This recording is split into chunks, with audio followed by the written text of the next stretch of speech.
கர்த்தருடைய பரிசுத்த நாமத்துக்கு மகிமை உண்டாவதாக. இந்த நாளிலும் கூட அவருடைய வார்த்தையை உங்களோடு கூட பகிர்ந்து கொள்ளும்படியாக ஆண்டவர் எனக்கு கொடுத்திருக்கிற இந்த தருணத்திற்காக, இந்த வாய்ப்பிற்காக ஆண்டவருக்கு கொடாக்கூடிய நன்றி செலுத்துகிறேன். அநேக நாட்களுக்கு பிறகு ஆண்டவர் உங்களோடு கூட ஆண்டவருடைய வார்த்தையை பகிர்ந்து கொள்ள எனக்கு வாய்ப்பு அளித்திருக்கிறார். அதற்காக நான் ஆண்டவருக்கு நன்றி சொல்கிறேன். இங்க வந்திருக்கிற ஒவ்வொருவருக்கும் என்னுடைய நன்றியும் ஸ்தோத்திரத்தையும் நான் தெரிவித்துக் கொள்கிறேன். கர்த்தர் நாமம் மாத்திரம் மகிமைப்படுவதாக. கர்த்தர் நல்லவர். ஆமென். ஒரு விஷயம் அப்படி கண்களை மூடி ஜெபிப்போம். பரிசுத்த ஆவியானவரே, நன்றியோடு துதிக்கிறோம், ஸ்தோத்திரிக்கிறோம்ப்பா. இந்த நேரத்துல தகப்பனே, நான் நல்ல சுவாமி, நீரே எல்லாம் ராஜா, உங்களுடைய கரத்திற்கு நேராய் என்னை நான் அர்ப்பணிக்கிறேன், தாழ்த்துறேன் சுவாமி. தகப்பனே, வந்திருக்கிற ஒவ்வொருவருக்கும் பிரயோஜனமுள்ள வார்த்தைகளை நீர் பேசி அப்பா தகப்பனே, அவங்களுடைய வாழ்க்கைக்கு பிரயோஜனமா இருக்கும்படியான கிருபையை நீ தந்தருவீராக. துதிகான மகிமை எல்லாவற்றையும் ஒருவருக்கே செலுத்துகிறோம். மீட்பர் ரட்சகர் இயேசு கிறிஸ்துவின் ஜெபம் நல்ல பிதாவே. ஆமென், ஆமென். ஹல்லேலூயா. ஆமென். எல்லாரும் உற்சாகமா இருக்கிறீங்க நான் விசுவாசிக்கிறேன்.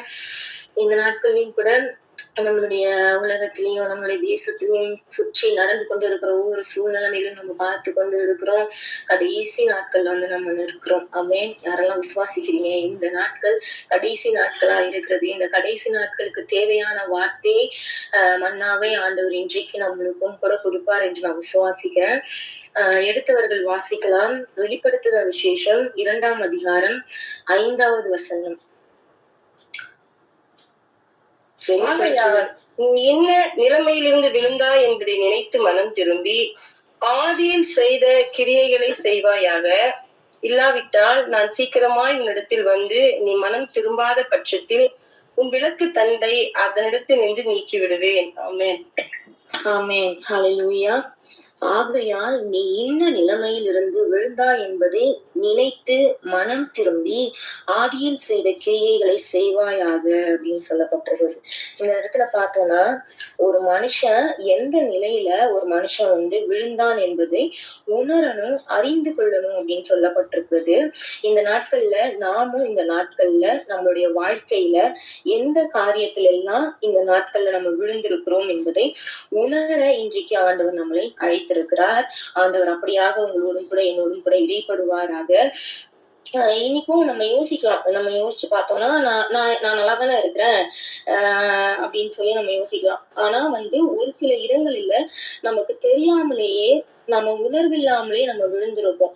யோசிச்சு பாருங்களேன். நம்மளுடைய வாழ்க்கையில ஆண்டவர் நம்மளுக்குள்ள இருக்கிறார். ஆனா சில நேரங்களில நம்ம ஆண்டவரை காயப்படுத்துற மாதிரி சில காரியங்கள்ல நம்ம விழுந்திருக்கலாம். நம்மளுக்கு தெரியாமையே சில காரியங்கள் விழுந்திருக்கலாம்.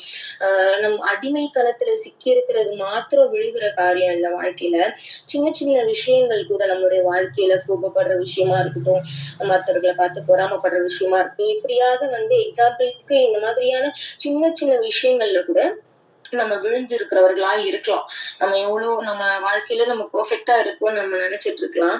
பட் இந்த மாதிரி சின்ன சின்ன விஷயங்கள நம்ம விழுந்திருக்கோம். அப்படியாக இன்றைய நாட்கள்ல அந்த மாதிரி எந்தெந்த காரியங்களை நம்ம விழுந்திருக்கிறோம் என்பதை உணர்ந்து நம்ம அதுல இருந்து வெளிவரும்படியாக ஆண்டவர் நம்ம அழைக்கிறாரு.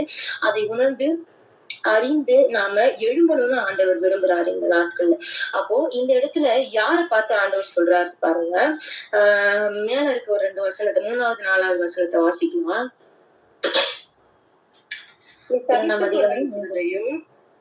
பொறுமையா இருக்கிறதையும் என் நாமத்து நிமித்தம் இழைப்படையாமல் பிரயாசப்பட்டதையும் அறிந்திருக்கிறேன்.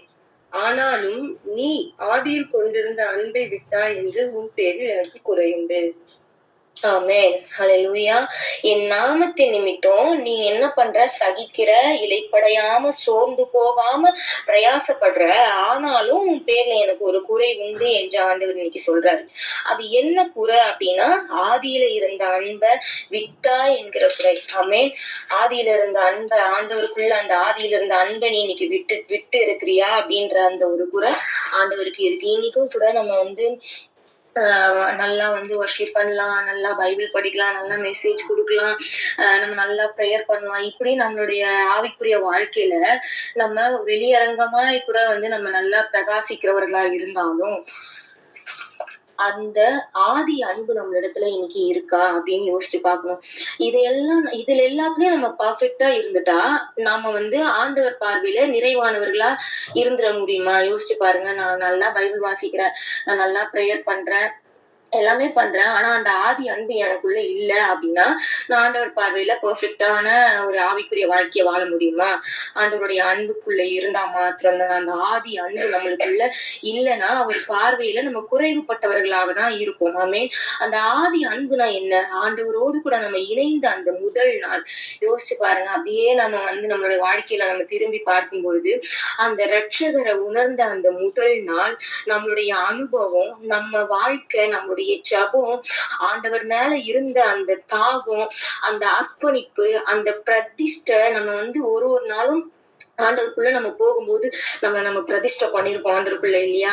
இதெல்லாம் அந்த ஆதியில இருந்தது போல இப்போ அப்படியே இருக்குதா அப்படின்றது நம்மளுடைய வாழ்க்கையில ஒரு கேள்விக்குறியா இருக்கிறது. அப்போ அந்த ஆதி அன்பை தான் இன்னைக்கு நம்ம இடத்துல இருந்து ஆண்டவர் எதிர்பார்த்து ஏங்கி நிற்கிறவரா இருக்கிறார். நீங்க யோசிச்சு பாருங்களேன், ஆண்டவரோட நம்ம இணைந்த அந்த முதல் நொடி நம்மளுடைய வாழ்க்கையில எப்படி இருந்திருக்கும் இல்லையா? பயங்கரமா பூரிப்பா இருந்திருப்போம் இல்ல? யோசிச்சு பார்க்கும்போது நம்ம தெரியும். நம்ம என்னதான் தலைமுறை கிறிஸ்டியன்ஸா இருந்தாலும், பாதியில நம்ம ஆண்டவரோடு கூட இணைந்த ஒரு ஜனமா இருந்தாலும், அந்த முதல் நாள் அந்த ரட்சிப்புக்குள்ள நம்ம போன, அந்த அன்புக்குள்ள நம்ம போன அந்த முதல் நாள் எப்படிப்பட்ட ஒரு தருணமா இருக்கும். அந்த தருணத்தை நினைத்து பார்க்கும்போது நம்மளுக்கு தெரியும். அப்ப நம்ம எப்படியெல்லாம் ஆண்டவர்ட்ட நம்ம ஒப்பு கொடுத்திருப்போம்ல. இப்போ பிராக்டிகலா பார்த்தோம்னா, இந்த உலக பிரகாரமா யோசிச்சு பார்க்கும்போது, ஒரு லவ்வர்ஸ்குள்ள இருக்க அந்த பாண்ட் நம்ம எக்ஸாம்பிளுக்கு எடுத்துக்கலாம். லவ்வர்ஸ்குள்ள என்ன பண்ணுவாங்க, ஆரம்பத்துல பயங்கரமான ஒரு லவ் அவங்களுக்குள்ள இருக்கும். நீ இல்லைன்னா நான் இல்லைன்னு சொல்லுவாங்க, நீ என் உயிர்ன்னு சொல்லுவாங்க. இப்படி அந்த மாதிரியான ஒரு அன்பு அவங்களுக்குள்ள அதிகமா இருக்கும். அப்புறம் பாத்தீங்கன்னா போக போக போக போக நாட்கள் கடக்க கடக்க என்ன ஆகும்னா, அந்த அன்பு அந்த ஃபர்ஸ்ட் நாள் இருந்த அந்த அன்பு லாஸ்ட் வரைக்கும் இருக்குமான்னு பார்த்தா நிச்சயமா இருக்காது. அப்போ அது மாதிரிதான் இன்னைக்கு நம்ம இருக்கிறோமான்னு யோசிக்க ஆண்டவர் நம்மளை இன்னைக்கு அழைக்கிறார். அந்த ஆதி அன்போடு கூட நம்ம இன்னைக்கு இணைந்து இருக்கிறோமா? உலக பிரகாரமான மனுஷங்கள்ல நம்ம ஒரு அன்பை காட்டிட்டு அந்த அன்பு குறைவுபடும் போது அந்த அந்த உறவுக்குள்ள ஒரு பெரிய பிரச்சனை வருது, பெரிய பிளவுகள் வருது இல்ல? அவங்களுக்குள்ள பெரிய போராட்டங்கள் வருது. அவங்களுக்குள்ள அவங்க நம்மள எப்படி சொல்றதுன்னா, இப்ப நான் ஒருத்தவங்க மேல அன்பு வச்சிருக்கிறேன், அந்த அன்பு குறையுது அப்படின்னா அவங்களுக்கு அது மிகப்பெரிய தாக்கத்தை உண்டு பண்ணுது. அப்ப யோசிச்சு பாருங்க, நம்ம ஆண்டவர் மேல அவர் நம்மளுக்காக கல்வாரி சிலுவையில சிந்திருக்கிற ரத்தத்தை நம்ம உணர்ந்திருக்கிறோம், அந்த அன்பை உணர்ந்திருக்கிறோம். அந்த ஆதியில இருந்த அன்பை நம்ம விட்டு ஒவ்வொரு நாளும் ஒரு சில நாட்கள்ல ஒரு சில காரியங்கள்னால நம்ம விலகும் போது ஆண்டவருடைய இருதயம் எப்படிப்பட்டதா இருக்கும்ல? ஆண்டவர் எப்படி காயப்பட்டவரா இருப்பாரு இல்லையா? அப்போ அந்த அன்பை ஆண்டவர் இன்னைக்கு நம்ம இடத்துல எதிர்பார்க்கிறாரு. அந்த அன்பை தாண்டி நம்ம என்ன பண்றோம்னா, வீணான பல விஷயங்கள்ல இன்றைக்கு நம்ம என்ன பண்றோம்னா விழுந்து போய் கிடக்குறோம். யோசிச்சு பார்க்கும்போது தெரியும், நம்ம ஒவ்வொருவருக்கும் தான் நம்மளுடைய பர்சனல் லைஃப் தெரியும். நம்ம கூட இருக்கிறவங்களுக்கு கூட தெரியாது. நம்ம ஒவ்வொருவருக்கும் நம்மளுடைய பர்சனல் நம்ம எந்த அளவுக்கு நம்ம விழுந்திருக்கிறோம் ஒவ்வொரு காரியங்கள்லயும் அப்படின்றது நம்மளுக்கு தெரியும் இல்ல? அப்போ இன்னைக்கு நம்ம எல்லாரும் அதை யோசிச்சு பார்ப்போம். அந்த ஆதியில இருந்த அன்பு எனக்குள்ள இருக்குதா இன்னைக்கு அப்படின்றத நம்ம இன்னைக்கு சிந்தித்து பார்க்க அழைக்கப்படுகிறோம். ஓகே, இப்போ பார்த்தோம்னா இப்படி விழுந்த ஒவ்வொருவரையும் ஆண்டவர் அப்படியே விட்டுறாரா அப்படின்னு பார்த்தோம்னா நிச்சயமா இல்ல. அதை அறிந்து உணர்ந்து நம்ம மேல வரும்போது அந்த உணர்வுள்ள இருதயத்தோடு கூட நம்ம ஆண்டவரை தேடும்போது, நான் விழுந்துட்டேன் ஏசப்பா அப்படின்னு சொல்லி நம்ம உணர்ந்து அவரை நோக்கி அந்த ஆதி அன்புக்கு நேராய் திரும்பும் போது மறுபடியும் அவர் நம்ம என்ன செய்ய வல்லமை உள்ளவரா இருக்கிறார், எழுப்ப வல்லமை உள்ளவரா இருக்கிறார். அப்போ இன்றைக்கும் நான் சொல்றேன், நம்மளுடைய வாழ்க்கையில ஒரு சில காரியத்துல நம்ம ஃபர்ஸ்ட் மாதிரி இல்லைன்னா நம்மளுடைய வாழ்க்கை அவ்வளவுதான். சில பேர் யோசிப்பாங்க, நான் கூட சில நேரங்கள்ல யோசிச்சிருக்கேன். என்னுடைய வாழ்க்கையில சில தருணங்கள்ல யோசிச்சிருக்கேன், ரொம்ப கில்ட்டியா ஃபீல் பண்ணியிருக்கிறேன். என்ன பண்ணுவேன்னா, ஜெபம் பண்ணாமலாம் இருந்திருக்கிறேன். இல்ல எனக்கு தகுதி இல்லை, நான் விழுந்துட்டேன், எனக்கு தகுதி இல்லை அப்படின்லாம் நான் ஜெபம் பண்ணாம எத்தனையோ நாட்கள் இருந்திருக்கிறேன். அந்த காயத்தோட, அந்த வலியோட, அந்த வேதனையோட இருந்திருக்கிறேன். இன்னைக்கும் நம்மளும் கூட அது மாதிரி நிறைய பேர் யோசிப்பாங்க. இல்ல நிறைய பேர் அதை டேக் இட் ஈஸியா எடுத்துட்டு போயிடுறவங்களும் இருக்கிறாங்க. இப்படி இல்ல நான் விழுந்துட்டேனே, நான் இனிமே ஆண்டவர் பக்கத்துல நான் போக முடியாது, எனக்கு தகுதி இல்லைன்னு யோசிக்கிறவங்களும் இருக்கிறாங்க. ஆனா அப்படி என் லைஃப் அவ்வளவுதான் அப்படின்ட்டு நினைக்காம நம்மை தூக்கி எழுப்ப ஒருவர் இருக்கிறார் என்பதை நம்ம உணரும்படியாக ஆண்டவர் இன்னைக்கு நம்ம ஒவ்வொருவரையும் அழைக்கிறார். நம்ம எல்லாருக்கும் தெரிஞ்ச ஒரு வசனம், சங்கீதம் 145 14வது வசனத்துல சொல்லப்பட்டிருக்கிறது இல்லையா? யாராவது எடுத்தவர்கள் படிங்க. 145வது சங்கீதம் 14வது வசனம்.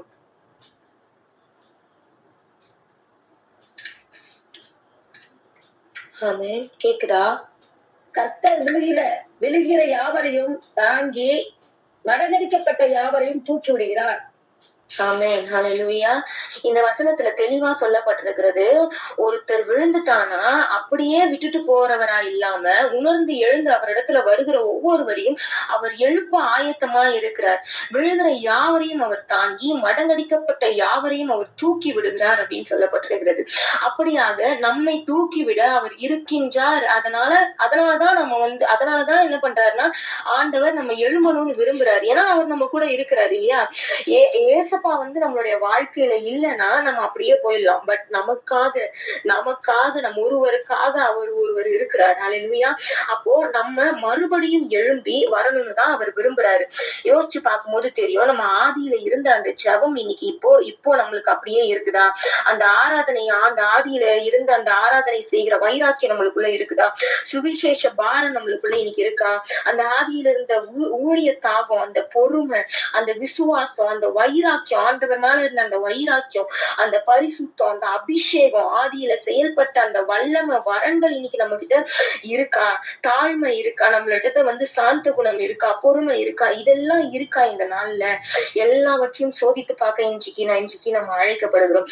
ஆண்டவர் சொல்றாரு, எந்த நிலையில நீ விழுந்தாயோ அதை அறிந்து உணர்ந்து மனம் திரும்பி அவரிடத்தில் வரும்பொழுது நம்மை அவர் எழும்பி பிரகாசிக்க பண்ணுகிறவராய் இருக்கிறார். நம்மளுடைய விளக்கு தண்டை அணைந்து போக பண்ண மாட்டாரு. நம்மள என்ன செய்யறாரு? எரிந்து பிரகாசிக்கிற விளக்காய் நம்மை மாற்றக்கூடிய வல்லமை அவர் இடத்துல இருக்குது. ஹல்லேலூயா. அப்போ அதனாலதான் சொல்றாரு, நீ விழுந்துட்டனே அப்படியே போயிடாத, நீங்க மறுபடியும் அந்த ஆதி அன்புக்குள்ள வரும்படி நம்ம ஒவ்வொருவரையும் அவர் என்ன செய்யறாருன்னா அழைக்கிறார். நம்மள அவர் தாங்கி ஏந்தி சுமந்து உன்னை விழுந்த இடத்திலேயே தூக்கி நான் நிறுத்த நான் இருக்கிறேன் என்று ஆண்டவர் ஒவ்வொரு நாளும் நம்மளுக்கு வாக்குத்தத்தம் கொடுக்கிறார். நம்மளோடு கூட இருக்கிறார். நம்மளுடைய சூழ்நிலைமைகள் மத்தியில அவர் நம்மளோடு கூட இருக்கிற ஒவ்வொரு காரியத்தையும் உணரும் போது தெரியும் அவர் நம்மளோடு கூட இருக்கிறார் என்பது. அப்போ கர்த்தர் நம்மை ஒருபோதும் தனிமையாய் விடுவதே இல்லை. ஆமென். நமக்காக அவர் காத்திருக்கிறார். இன்றைக்கும் விழுந்து போன நம் வாழ்க்கை, அந்த ஆதி அபிஷேகம் ஜெபம் திரும்ப மேல வரும். ஆமென். இதுக்கு நம்ம என்ன செய்யணும் அப்படின்றத நம்ம பார்க்கலாம்.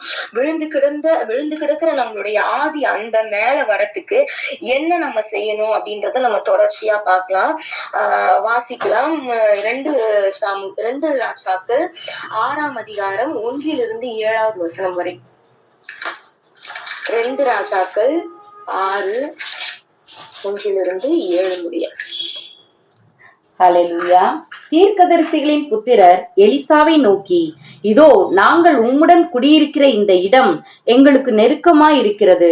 நாங்கள் யோர்தான் மட்டும் போய் அவ்விடத்தில் ஒவ்வொரு உத்தரத்தை வெட்டி குடியிருக்க அங்கே எங்களுக்கு ஒரு இடத்தை உண்டாக்குவோம் என்றார்கள். அதற்கு அவன், போங்கள் என்றான். அவர்களில் ஒருவன், நீர் தயவு செய்து உமது அடியாரோட கூட வரவேண்டும் என்றான். அதற்கு அவன், நான் வருகிறேன் என்று சொல்லி அவர்களோட கூட போனான். அவர்கள் யோர்தான் நதியருகே வந்தபோது மரங்களை வெட்டினார்கள். ஒருவன் ஒரு உத்தரத்தை வெட்டி விழுத்துகையில் கோடாரி தண்ணீரில் விழுந்தது. அவன், ஐயோ என் ஆண்டவனே, அது இரவலாக வாங்கப்பட்டதே என்று கூவினான். தேவனுடைய மனுஷன், அது எங்கே விழுந்தது என்று கேட்டான்.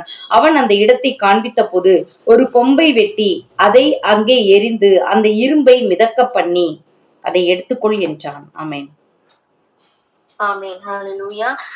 இப்ப ஏன் சம்பந்தமே இல்லாம இந்த விஷயத்த சொல்றேன் அப்படின்னு யோசிக்காதீங்க. இந்த சாப்டர்ல நான் கத்துக்கிட்ட ஒரு 3 விஷயத்த நான் உங்களோட கூட பகிர்ந்துக்கலாம் அப்படின்னு நான் ஆசைப்படுறேன். சுருக்கமா சொல்லிடுறேன். இந்த பகுதியை நம்ம படிக்கும் போதே நம்மளுக்கு தெரிஞ்சிருக்கும். தீர்க்க தரிசன புத்திரர்கள் என்ன பண்றாங்கன்னா, இங்க நம்ம இருக்கிற இடம் நெருக்கமா இருக்குதுன்னு சொல்லி எலிசா கிட்ட போய் நாம குடியிருக்கும்படி யோர்தானுக்கு அருகில் இருக்கிற இடத்துக்கு போலாம் அப்படின்னு சொல்றாங்க. அதுல ஒருவர் எலிசாவிடம் நீங்களும் எங்க கூட வரணும் அப்படின்னு சொல்றாரு. அப்படியே எலிசாவும் என்ன செய்யறாரு? அவர்களோடு கூட போறாரு. அப்போ அங்க போகும்போது எல்லாரும் மரத்தை வெட்டும் பொழுது அதில் ஒருத்தர் மரத்தை வெட்டும் பொழுது என்ன பண்றாரு?